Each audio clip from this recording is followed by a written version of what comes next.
We manufacture a lot of our parts in-house here at Graco. We start at the beginning and have complete control over our products, and having control over it, then we can make sure that the quality is there. From when I first started here doing everything manually, now we're into the automation. It's a more efficient process. The quality has increased.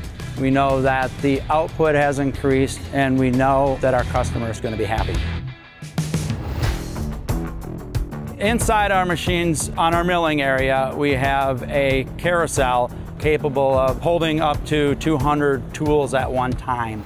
With that, we can run 10, 11 different part numbers at a time, having all those tools in the machine, which again creates us a lot of flexibility and makes it more efficient.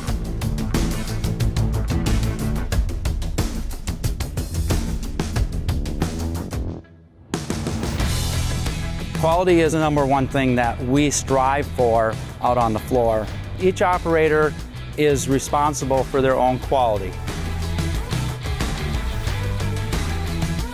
Standing behind our product is important to Graco, because when the customer receives a product from Graco, they can be 100% sure it's going to do what Graco has promised, and that's be reliable and make their job easier and efficient.